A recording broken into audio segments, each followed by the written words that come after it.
Hello, everyone. We're going to do this first step. First step. Step Clearly, we framed ourselves before I turned on the stream. Hooray! Hi, everyone. Welcome to Book Buffet. My name is Courtney. I'm one of the teen librarians at the Addison Public Library, where we are, and also where I'm wearing our logo. We didn't coordinate today. I wore that shirt yesterday. Sorry. Well, that's why. Yeah. Because that would be unhygienic. Yeah. And you are. And I'm Matt Williams, and I am the Business Services Specialist, a.k.a. Business Librarian here at the Addison Library. I got Matt back. Mm-hmm. Yeah, I freed up my schedule. Yes. There's actually little Post-it notes on our calendar in the back of when Matt can be here. Yeah, it's like Matt's here these days. Matt is available as an option. Yeah. So hooray. I'm glad to have you back. Yay, I'm glad to be back. This is your first time in Book Buffet. This is. Normally I am like manning the comments for Book Buffet. So this is exciting. I had a lot of fun like picking books, and I hope you all like them. Yeah.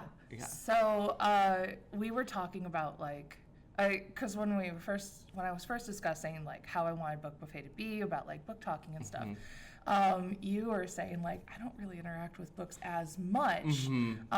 Like you didn't feel super confident about it. But I was like, but you do a lot of audiobooks. I do a lot of audiobooks. Which I also do a lot of audiobooks. So with our powers combined. Captain Planet comes. Absolutely. 100%. Like anytime I could reference Captain Planet. Yeah. Oh man, that show was like that and like Magic School Bus were like peak prime, TV. Yeah. And I never got to see any of it because the actual school bus would show up and I could never never had time to watch. Yeah. So our first deviation of the stream today is no complaints. Yeah. So we're going to be talking about the various audiobooks that we have consumed and that we've enjoyed or think are, good recommendations. Yeah. And honestly, like, we've got a lot of different ones. We do. We do. Everything from, like, nonfiction to memoirs and fantasy. General fiction. Sci-fi. Little murder thriller in there, too. Yeah, and a mix-up of, like, adults and children's and young adults. So it's all good. Man, and now I'm just like, oh, I forgot about that book. I know, me too. This morning as I was like re-pulling the descriptions, I was like, oh, I could have talked about that one. So maybe we just have to do a part 2 of this later on. I like it. I think that's just what we need to do. Yeah. On the other day that you have. On the other day that I have available in December. Now you may be like, Courtney and Matt. Now, audiobooks. Isn't this supposed to be about reading? Audiobooks is not reading. Well, to that we see poo-poo. Yeah. Audiobooks is reading. It is. In fact, I have notes. Yeah. Go through those notes. For why? Yeah. This is our sassy rendition of these things. Yeah. Audiobooks we do consider as reading. And I understand the concept of like, but there's a difference between reading words and listening to somebody speaking. But the interesting thing is that actually, according to research, it shows that the same parts of your brain are stimulated when you are reading text as when you are listening to an audiobook. So your brain is processing the same amount, like the same space, and it's practicing the same sort of strengths in that way. The cool thing with audiobooks, too, is that it also helps with, like, comprehension. Adults generally tend to score the same on reading comprehension of texts, whether or not they read it or listen to the passage. So that same sort of understanding is it's the same way. So it's not like anybody who's listening to the audiobook is cheating. If you don't understand what's going on, it does not matter if you read or listen to it. But same wise, if you do understand, hey. The nice thing, though, is that audiobooks can actually improve your reading. They can improve your pronunciation and also your comprehension. So you ever have like those moments where you say a word and somebody's like, that's not how that word is said. Like demonstrative was one of mine because it should be demonstrative. It's not. It's demonstrative.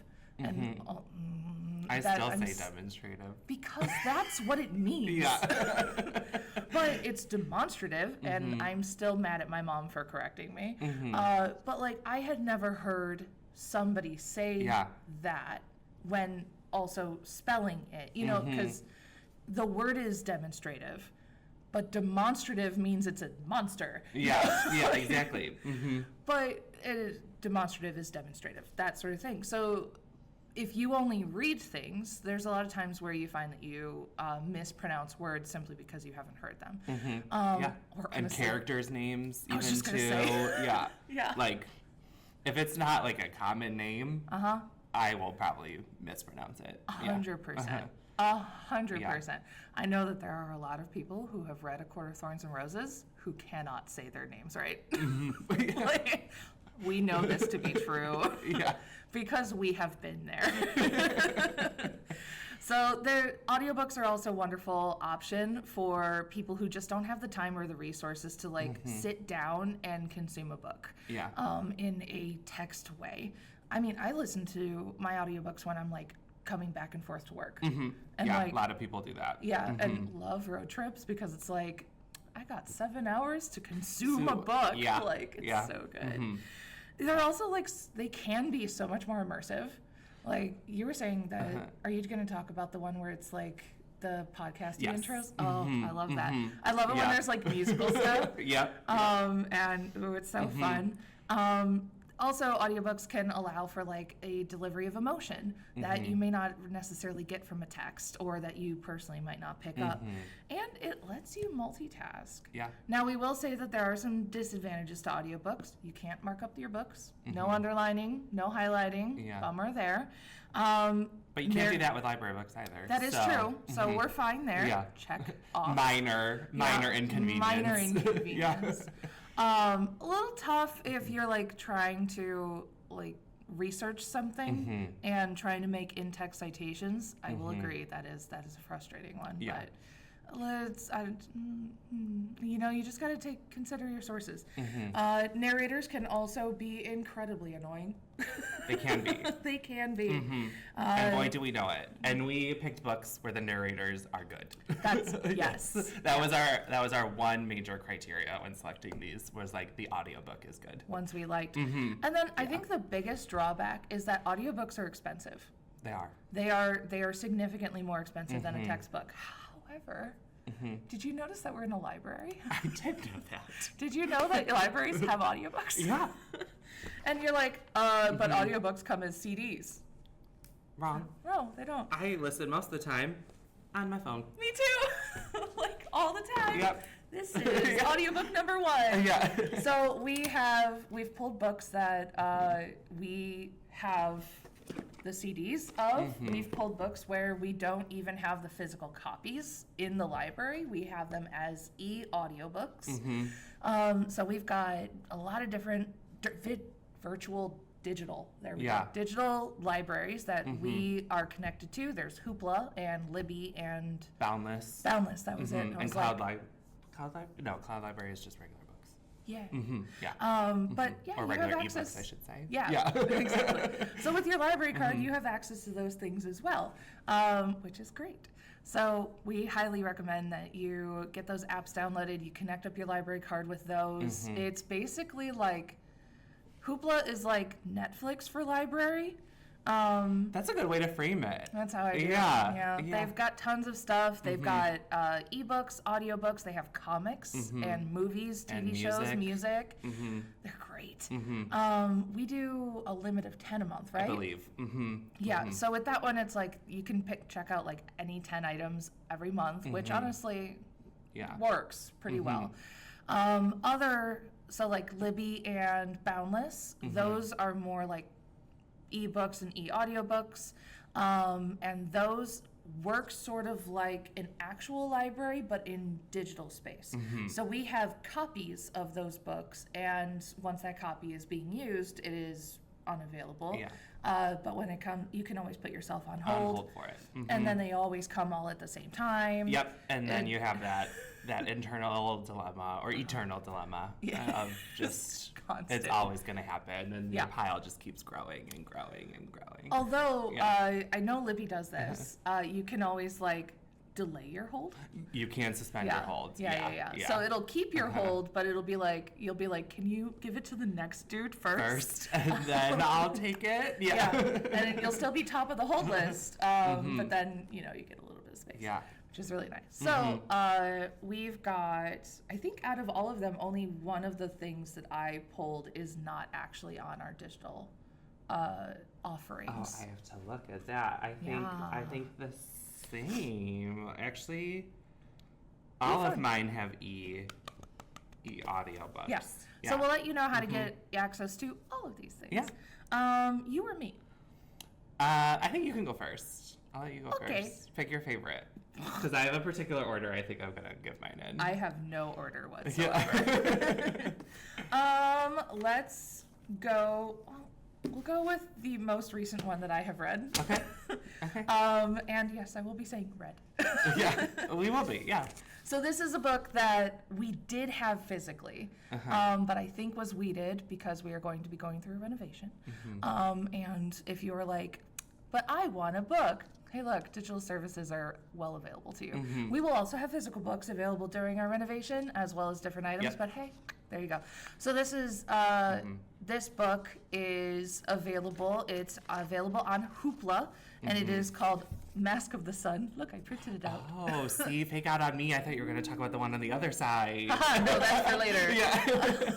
I need to build up for that one. Yeah. So much. It's really fun. Anyway, this one, this is The Science, History, and Forgotten Lore of Eclipses by John Dvorak. It is nonfiction, and I really love space stuff. It's like super special interest of mine. I absolutely love it. And, we had a solar eclipse earlier this year. I was working here when the 2017 solar eclipse happened too. So, and I was working here on both of the days, and I've got a lot of fond memories of each one. And this goes through like the history of how people reacted to solar eclipses, and then the development of science through solar eclipses, and how like those, well, not just solar, but lunar ones as well. Okay. Like there's a huge chunk of them explaining like the development of being able to predict eclipses, which is insane. Yeah. And then how eclipses even helped us develop and prove like massive scientific theories, like the theory of relativity. Required a solar eclipse. Yeah. It's just bonkers. I also found out through this that there was a point where they believed that there were one, possibly two planets between the sun and Mercury. Yeah. And which I had never heard of before. But what they had found out throughout that entire thing was because they kept on seeing like this object passing over the sun, and people are just like, what is that? Yeah. But something is so close to the sun, the only time that you can observe that without being blinded by the sun is during a total solar eclipse. Yeah. So, which means you've got a 3-minute window to do all scientific discovery on all the time. And the amount of science and everything that led up to you being able to be the right place and right time. Bananas. So, and through that they figured out like, wait, hold on, there's not actually 1/2 planets in between the sun and Mercury. What we're seeing is the light behind the sun coming at the sun and bending around it because gravity exists. And that's how we're able to it's nuts. And they discovered all that in 3 minutes. Like and years of study. But so this book, The Mask of the Sun, kind of goes through all of that, but it's written in such a accessible way. Admittedly, there were some times where I'm like, because I'm just like, that's a bit over my head, but I understood like the progression of things. So I thought it was really good, and the narrator was pretty nice, and like it worked out. So I'm super fond of it, and now I'm just like, it was sort of like listening to a podcast. Because that was kind of what I was thinking of doing. I was like, I was in a podcasty mood, but none of the things that I usually listen to was what I was wanting at the moment. So I wanted something a little bit more like toothy, and I think I'm going to be doing a lot more nonfiction audiobooks as like my podcast craving for now. So yeah, if you're interested in that sort of thing, go for it. Your turn. Okay.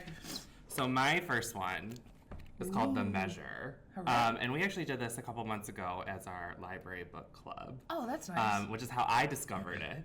Yeah. And then I was like, I have to listen to it. Because I'm also one where we talked about comprehension. I have to read the book while I listen to it. Oh, and that's how I comprehend it. So I'm getting both forms of reading in it. And it always still counts. But little synopsis of this book. So it's just like any other day. You wake up, you pour your cup of coffee, and head out. But today, when you open your front door, waiting for you is a small wooden box. Fun. Okay? It's a present. Yes. And this box holds your fate inside. It's less of a present. Yeah. And the answer to the exact number, and what it is you get a string. Okay. And the length of your string determines the exact number of years that you're going to live. I would never open this box. Yeah, so that's one of the things that they talk about is, so now like society is just turned upside down. Like, because now you have what they call like the long stringers. Oh. And that's like you're going to live a long time. And then they have the short stringers, so you're going to live. But you still don't know how you're going to die with this. You just know the exact, Does the years. string like get shorter? It doesn't. So what happens is they like, so science discovery in 3 minutes, science discovery in a chapter. They developed a formula to determine how many years you're going to live based on the string that you get. Fascinating. So then it like you go through the moral dilemmas, like would you open the box? Would you not know? If you do know, and like you get a short string, are you just gonna go like go for it and just like live your best life, or are you gonna like or are you a long stringer and you get to like be a little lazy on that? And then it also like goes through like there's parts where they talk about like healthcare because then like hospitals were getting overrun by like short stringers and long stringers, so then they were like insurance companies weren't gonna cover as much for long stringers because they knew they were gonna live longer, that kind of thing, and premiums were higher for short stringers, that kind of so like it talks about like how society would totally change if you knew how long you would have to live. Woof. Yes. And I will leave you at that with that one. So I liked it. It's a great audiobook to read too. It's by Nikki Ehrlich. I forgot to mention that.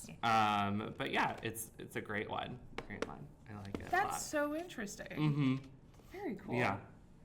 All right. So that's sort of like, that's like a little bit of fantasy, a little bit of sci-fi. Yeah, a little bit of fantasy, a little bit of sci-fi. We have it under general fiction, but it kind of is one of those like multi-genre type things.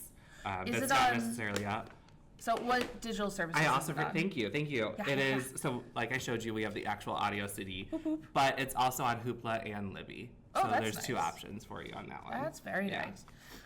Most of mine are like on one place and one place only. Yeah. Which is fine. Many of that is Hoopla. Yeah. Because Hoopla is the best. Yeah. So my next one, because a little bit of fantasy, a little bit of sci-fi. This is Binti, and it is on Hoopla. Phenomenal science fiction. So there's in science fiction books, there's like soft sci-fi, which are like laser guns and jetpacks and pew pew, and it's like it's basically fantasy. It's Star Wars, it's fantasy sci-fi.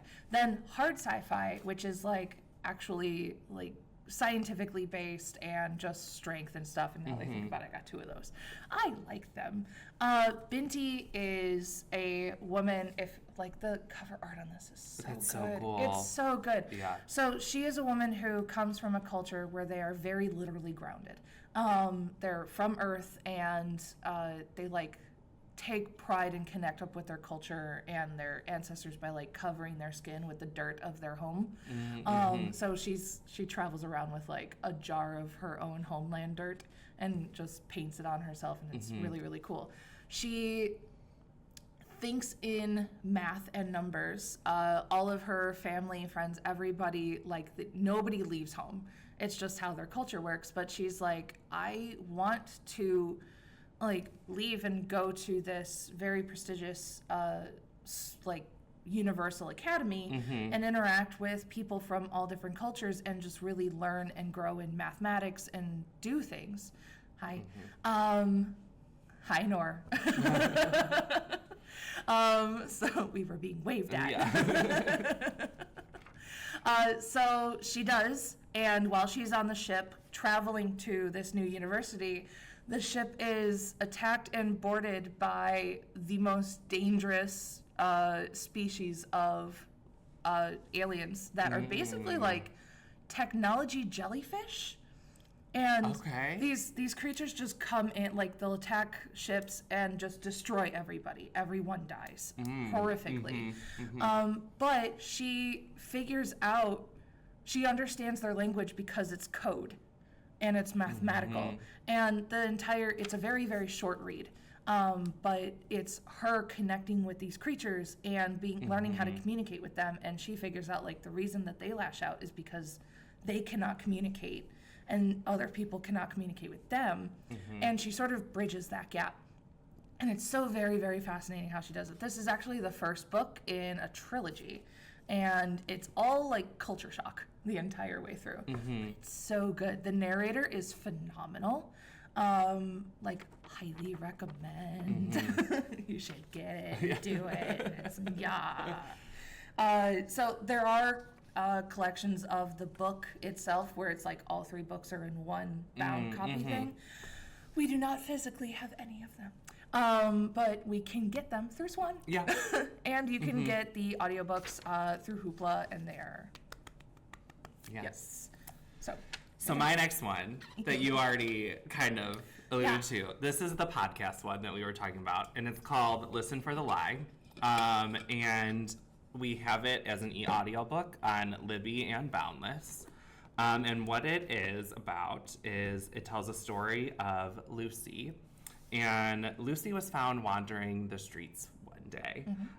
And she is drenched in her best friend Savvy's blood. Oh, no. But Lucy has no recollection of anything that night. Standard. So, yeah. And like Lucy and Savvy, they were known as like the town's like golden girls. Like they were the good people in town. Lucy had a perfect life and a perfect marriage. Savvy was an adored social butterfly, but had dangerous rumors swirling around her. Oh my. And so then what happens is Lucy then goes, she like, years pass, things happen, like, because there's no recollection of anything like this event, like Lucy is not charged with any crime or anything, but the town thinks Lucy has done this crime. Yeah. So Lucy then moves away, has a life of her own, but then it's eating at her, so then she comes back to her hometown to see. And surrounding this event, because it's very like lore-y and things, there's a podcast created. Fun. And it's called Listen for the Lie. So then this book is very good because I love how it's formatted by the chapters. And then the audiobook is good because of the transitional music in between the chapters. Nice. So as I was telling you yesterday, so like chapter 1, it tells you like backstory. And then chapter 2 is the podcast episode about the backstory in chapter 1. And then it goes like story, podcast, story, podcast, story, podcast. Nice. And then there's a massive twist at the end, which I'm not going to tell you because that would give everything away. But yeah, you can read it on Libby or Boundless. Nice. If you would like. Yeah. That sounds really good. It is really good. I liked it. That was one that I just like wouldn't stop listening to. Yeah. That's really fun. Yeah. I liked it. Because it mixes it's like a very millennial vibe. Oh, like totally. you get a book and then a podcast and then so. And you were saying that like there's like musical interlude. Yeah, things? so the musical interlude, I would just love a soundtrack just of that. That was great. Like whenever you get a podcast and it's like, man, I just love that intro song. Yeah. You're just like immediately there. Yeah, you're just like immediately vibing with the podcast. Yes. Yeah. So my next picks are a series. Okay. It is. So The Gentleman's Guide to Vice and Virtue. This you can find so the first one is The Gentleman's Guide to Vice and Virtue. This is the older brother. Then there is The Lady's Guide to Petticoats and Piracy. That is the middle child. And then the youngest brother, The Nobleman's Guide to Scandal and Shipwrecks. Wow, that whole family. They're the Montague siblings. Oh, gotcha. Okay. So they've got drama in their lives, Yeah, for sure. Those are like some thick books. They are some thick books, but boy howdy is there a lot of adventure and good times hanging out in these things. You can find these on Hoopla and Libby. So in general, these are all set like Victorian-ish, I guess. Okay. I'm like horrible with, I'd say like Victorian-ish. So, there's a lot of societal expectations on gentlemen and ladies and noblemen and all that sorts of things. What is his name? Monty, right? It's Henry Montague, shortened to Monty. He is sort of like the black sheep of the family. His dad absolutely hates him. He just constantly is getting himself into trouble and like just sleeping around and just being, everybody is just like, why can't you get it together? And he has his best friend who he's utterly in love with, obviously, but he's like, but I will never tell him. And the two of them sort of go on this like whirlwind trip around the world because he's just like, I'm just going to disappear for a while because I keep getting into trouble, and that's what noblemen do, or that's what gentlemen do. They get in trouble and then they travel the world until everyone forgets we exist and the scandal is over. But then add in like alchemy. Hey, Edgy. Oh, I like the little cat meows. Good to see you. Glad you're here.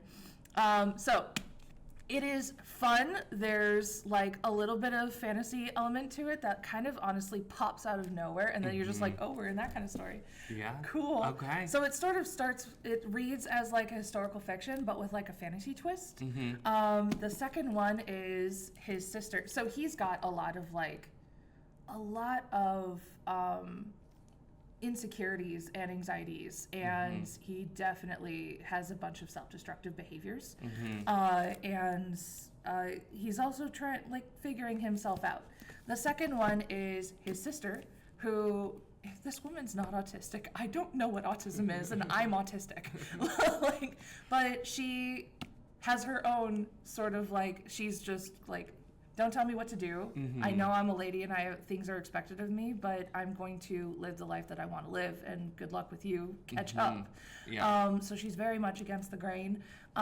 She's honestly really good autistic representation, really good ace representation on this too, and then pirates and sea monsters. But it has it all. This book has it all. It has it all. And then their younger brother, who has been raised as sort of like the perfect child after his two older brothers just dip.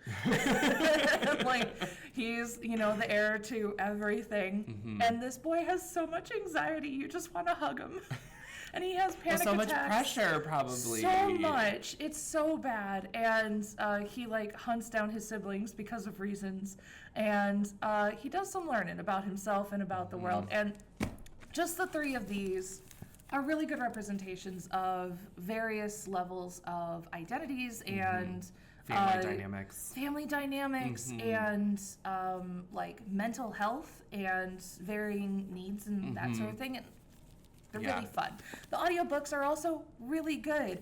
All three of them are narrated by different people. So the dude who narrates this one is not, because you want a woman who's going to be narrating the voice of a woman. So you do. All three of them are uniquely their own narrators, and all of them really do well with keeping the narrative voice of all of the siblings when they show up again. So you kind of fall in love with Monty, and then he's in the third one too, and you love it. So, Now, are all three of those on Hoopla and Libby? Okay. I did check. Perfect. Because sometimes, you're like, I want a series, and then it's but 2 and 3 are here. And then 1 is on this one, So, cool. All three are in one place. One spot. Yeah. Hooray. Great. So my next one is a very popular one, and I think it is still winning awards, even though it's come out 2 years ago already. What a show off. Yeah. So, my next one is I'm Glad My Mom Died by Jeanette McCurdy. Yes! The title is, that's what draws you in. I think is oh my gosh, what is going to happen? And then we all know Jeanette McCurdy from like famous TV shows like iCarly, and she's a Nickelodeon star. Yeah. But this is a dark and funny, brutally honest memoir of survival and self-discovery. Is how I kind of like to frame it. And when I look at like a bio and a memoir, if it's not read by the author or like someone else who is very close to the author, like I'm not going to listen to it. That's fair. So, like I listened to Britney Spears' memoir. She did the preface or the introduction, and then Michelle Williams from Dawson's Creek did the rest of the book. Oh, sure. But then they explained why Britney was not going to be reading the rest of the book. That's so it was fair. like I was like, okay, cool. Because like there are some things that are traumatic, especially in child stars' lives, as we know, and all these documentaries are coming out about it.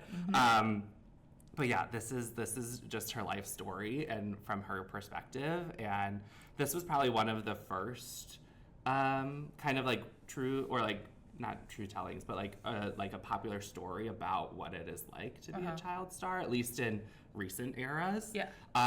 So it's very popular, and like I said, it's winning awards, and it talks about like her life struggling with anxiety and how she was the main breadwinner of the family and how her mom was a little bit toxic and that kind of thing. So, but yeah, very, very popular book. Nice. With it. It is available, as you can see, we have the actual CDs. Hooray. But it's also available as an e-audiobook on Libby and Boundless. Yeah. So yeah, a few Hooray. multiple places, but yeah. I want to give a good summary without giving away all the good stories. I know. But like it's tough. Yeah. All right, I'm going to shift us slightly because glare you behind my head. you are blinding. Yeah. I was like trying to cover that as we're going. And let's see if we can. Yeah, let's do that. Shift over. Shift over. Thumb shuffle. Okay.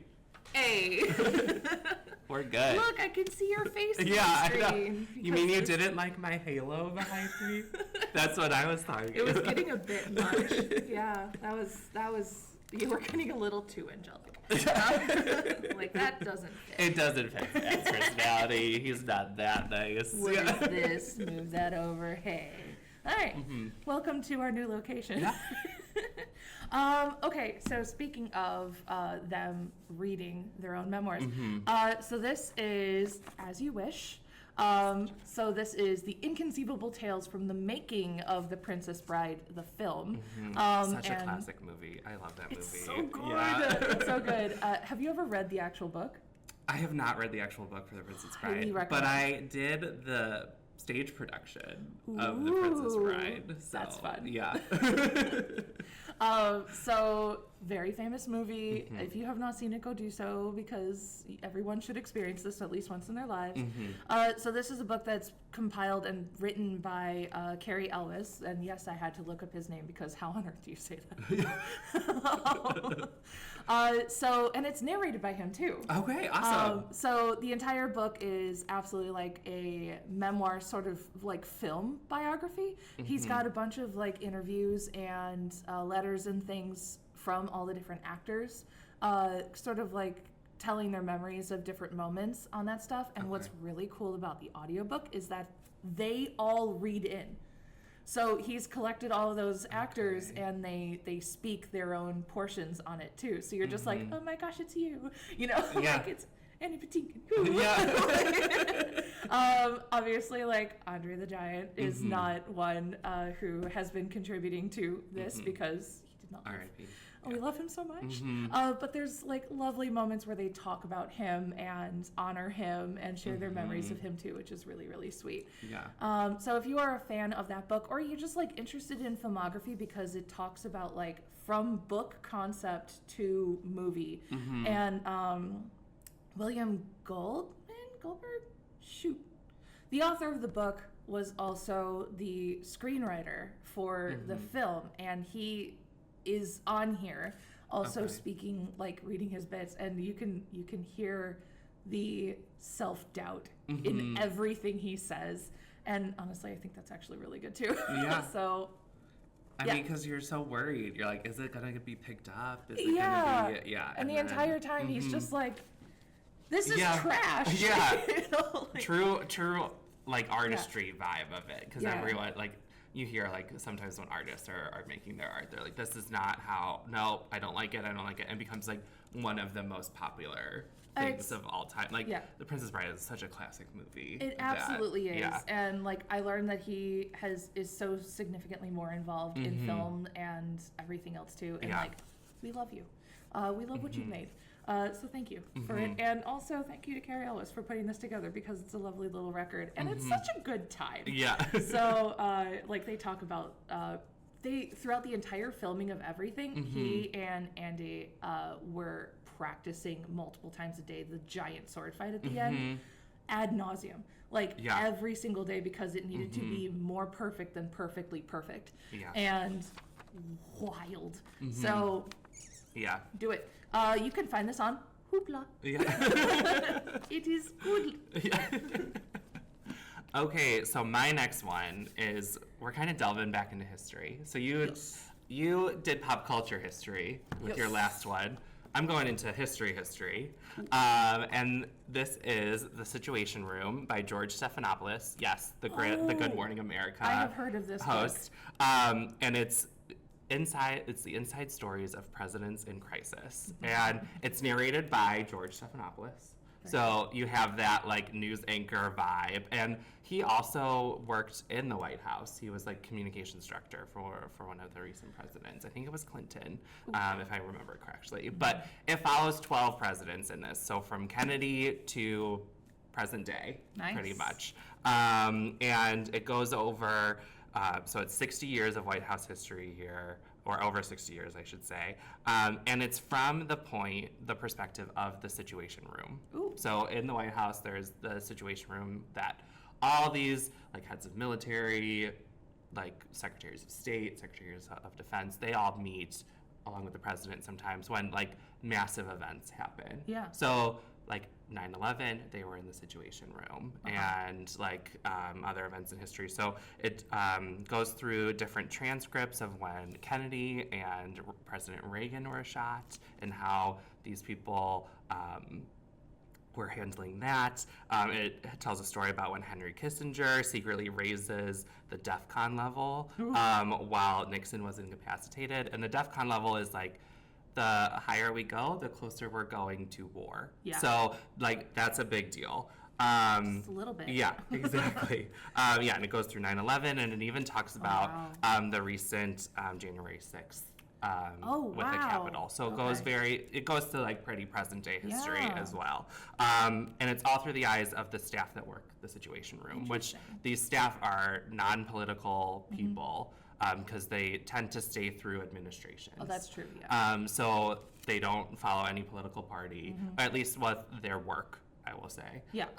And their goal is just to keep all of us safe. You know? And to handle these really, really intense situations. And this is why I also like that I read the book while I listen. It has pictures in it, and you can go through, and there's actually like letters from different from the president to different people of his staff and all that kind of stuff. So highly recommend this one. And just because you have a person who knows how to talk for a living narrating the book, it was really, really good. That's one of my favorites.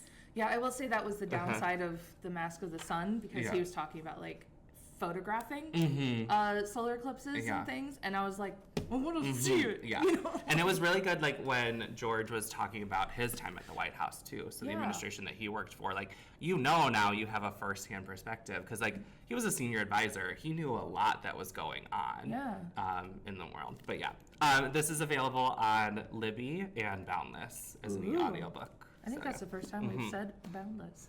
I think I had some other Boundless ones. Maybe not. No. I don't remember. We're going through them. Yeah. I don't. You have an order. I don't. I'm just like, I want this one. Well, I was like, I have a lot of darker stories, so I was like, I kind of need to like throw in a happy one here and there. I've got a mix. Yeah. The Martian. Oh, classic.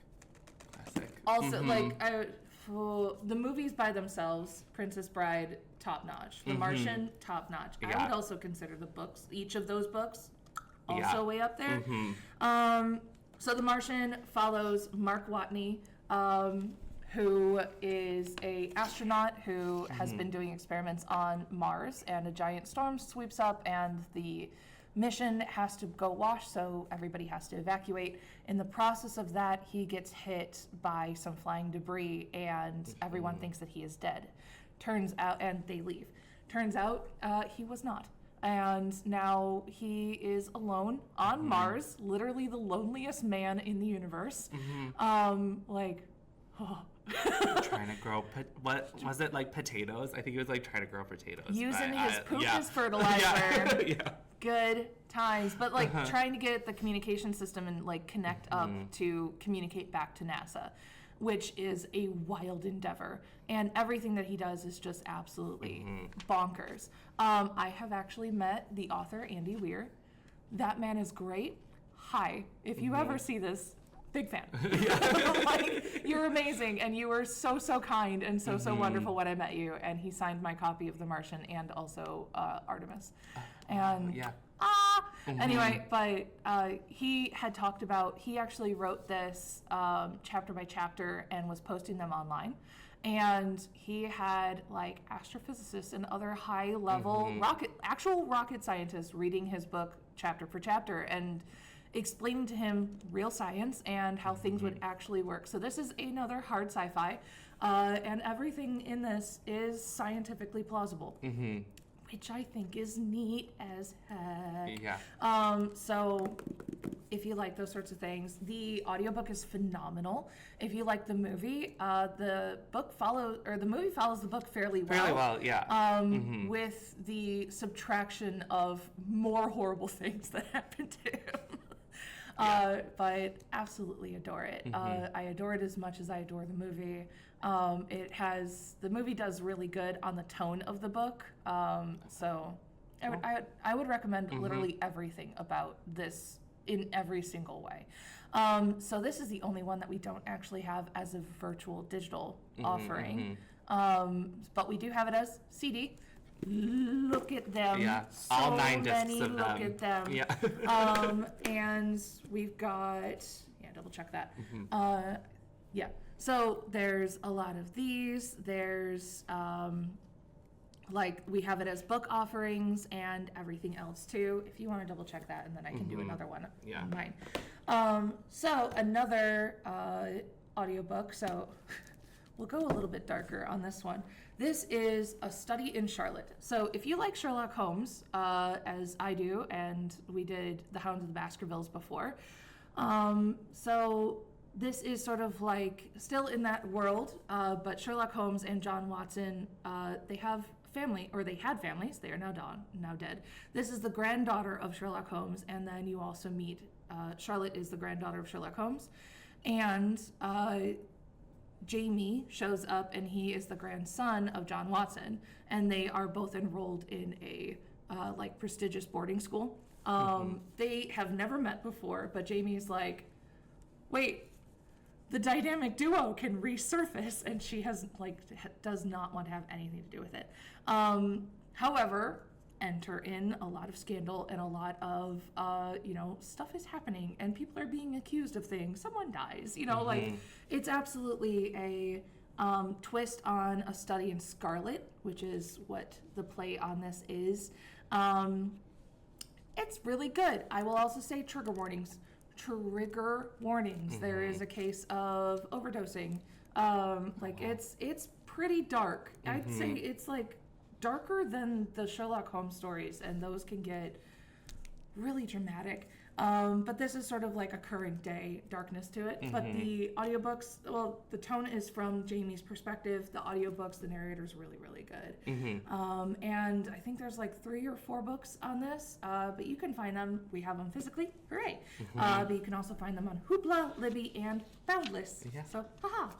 Cool. My next one, sticking with celebrity memoirs, because I love a good celebrity memoir. Let's go. And Amy Poehler is one of my favorite human beings on the face of the earth.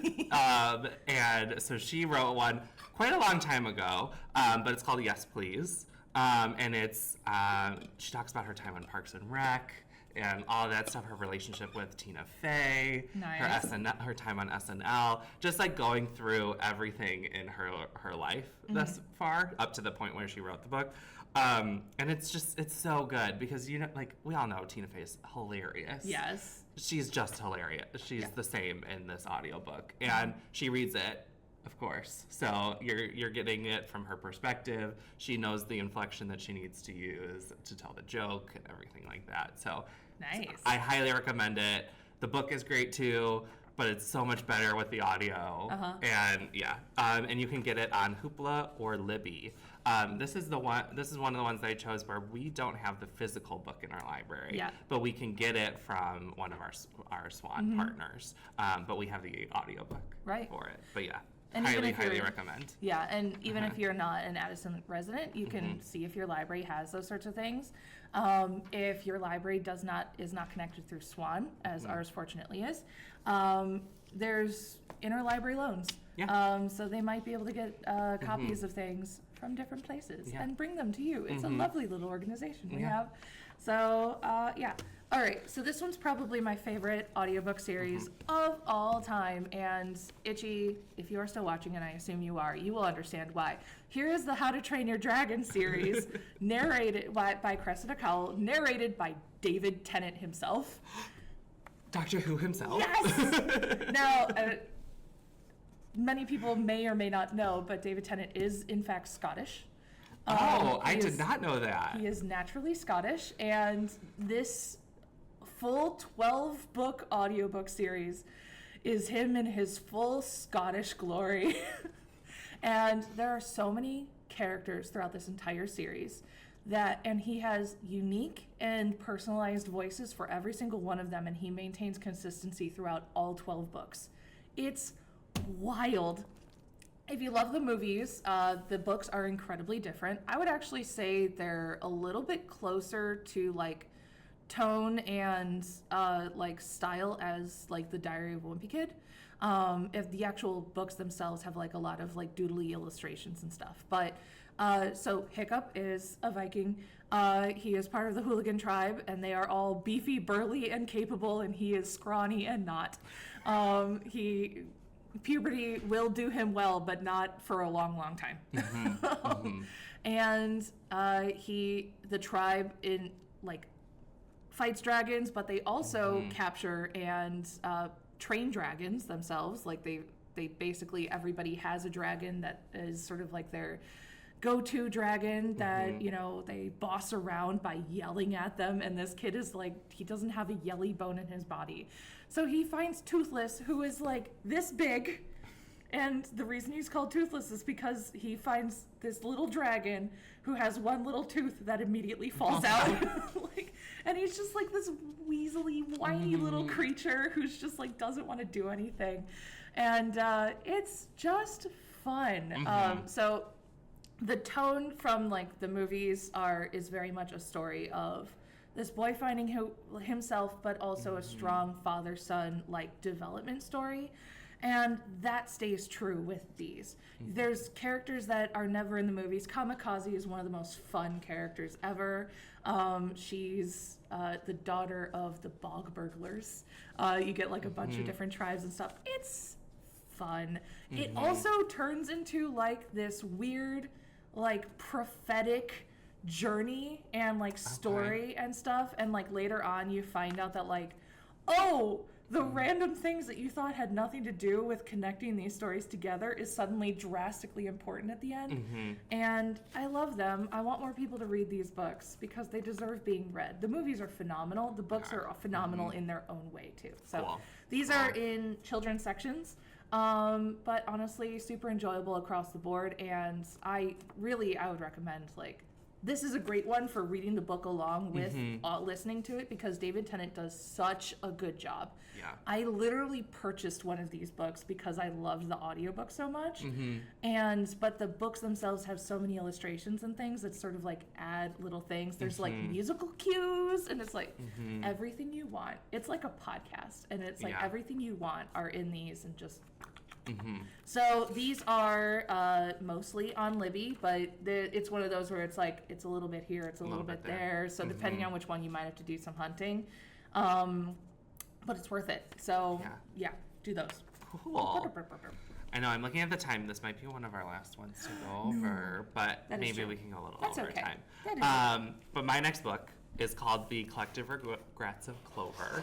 One of our surrounding libraries actually just picked this book as their like community book club book. Cool. So I kind of was like, I'm gonna join your community for a little bit, and I'm gonna read your book too. So, but it follows. So it's by Mickey Brammer, and this is, I believe, her first novel. Oh, that's nice. I believe. Don't quote me on that. Her debut novel, Potential I believe. Debut. Potential debut novel. But she introduces you to Clover, who is a death doula.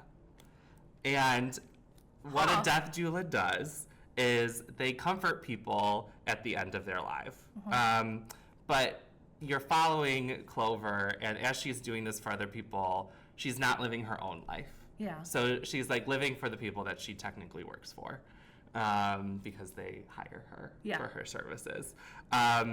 So it follows her journey, and you meet some other characters along the way that then she helps have a good passing. Yeah. And part of her story is because Clover really wants to like start living her life again. So she realizes she's not living her life. Part of the story is she wants to live her life again. So for each of her clients, we can say, she has 3 notebooks, which one is the regrets that they had in their lives, and then one is something like they wish they did, and then some other thing. But she takes the regrets that they had and tries to do them. So one was like, I regret not trying new foods or something like that in my life. So then she'll go and try the foods that they didn't try. So she's kind of like living what they couldn't live. Okay, so they're like living vicariously. Yeah, so Clover is like living vicariously through these people that have passed away. Interesting. And doing so it's very interesting.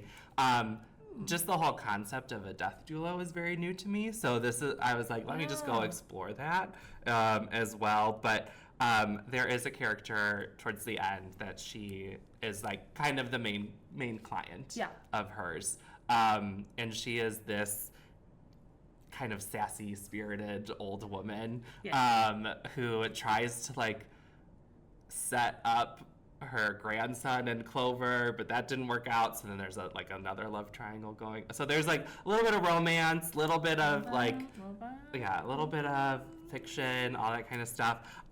It is read, I believe this one is read by the author in the audiobook, and she is Australian. Oh, so it's great. And like I like watched the author talk of them, and you're thinking like, okay, Clover is Australian because the narrator is Australian. Yeah. No, she's from New York, so she's like from the Bronx, and like has that like New York accent. Fun. So, but like you don't hear that intention because it's read by the Australian author. So yeah, and it's so Mickey is Australian, but she lives in New York, so that's that New York connection as well. But yeah, highly recommend this book. It is such a quick read as well, and such a quick listen. Like you kind of, because there is that aspect of death, and you get like attached to some of these characters, and you're just like, oh, okay. Yeah. Like, oh, sorry. But like, it like kind of helps with the grieving process too. So like that was a big theme, was like how you help the family through the grieving process of losing their loved one. Wow. But yeah. Okay. And it's on Libby and Hoopla as the e-audiobook. Yeah. So I think that little snarky comment that we made about a part 2 might actually happen. Because I know there's a couple more there, but I know that you also like pared down a little bit. I did pare down, and I have 2 left to talk about that we didn't even talk about today. Yeah, I've got 3, and then while we were starting up, I was like, there's that one too. And I know that if we think, because we only started like plotting this yesterday, if we have more time, we'll have more. We can have more to talk about, yeah. maybe I think your next sticky note My on my next sticky calendar note. is Audiobooks part 2. Audiobooks part 2. Might be in a little bit. Yeah, might be in a couple weeks, I think, Ooh. because that's, I think, what I'm on your calendar for next. I'll have to double check. Uh-huh. So Yeah. we'll have an audiobooks part 2, because I really like that. So Yeah, why not? this was fun. Yeah. It was fun. I enjoyed talking And then about also it. gives us more time to listen to some more awesome audiobooks. Too. Yes. To talk to you all about. You are given homework. Go find some good audiobooks. Yeah, and we're also given homework to even find even More audiobooks. Yeah. Yes. Let's go. We are on a mission. So, yeah, if any of these sound good to you, no, seriously, Itchy, go read the How to Train Your Dragon ones. You'll love it so much. It's so good. Oh my goodness. Do it. Then we can chat all day. So, yeah, go enjoy these things. The books themselves, varying ones. We have physical copies of the actual text ones. Yeah. Some of them we have the CD audiobooks, and a lot of them we have most of Digitally them as well. digital. And if you're like, but I want digital, but I don't want to listen. Good news. There's Yeah. ebooks. There's ebooks, yeah, definitely. And if one we talked about, you're like, I liked that one, but I like the themes in that one, Yeah. but not necessarily that book, or like I read that book and I don't like it. Come and talk to us. It's one of the favorite things we get to do as librarians is give recommendations based on what you enjoy to read. So. It's literally our job. Yeah.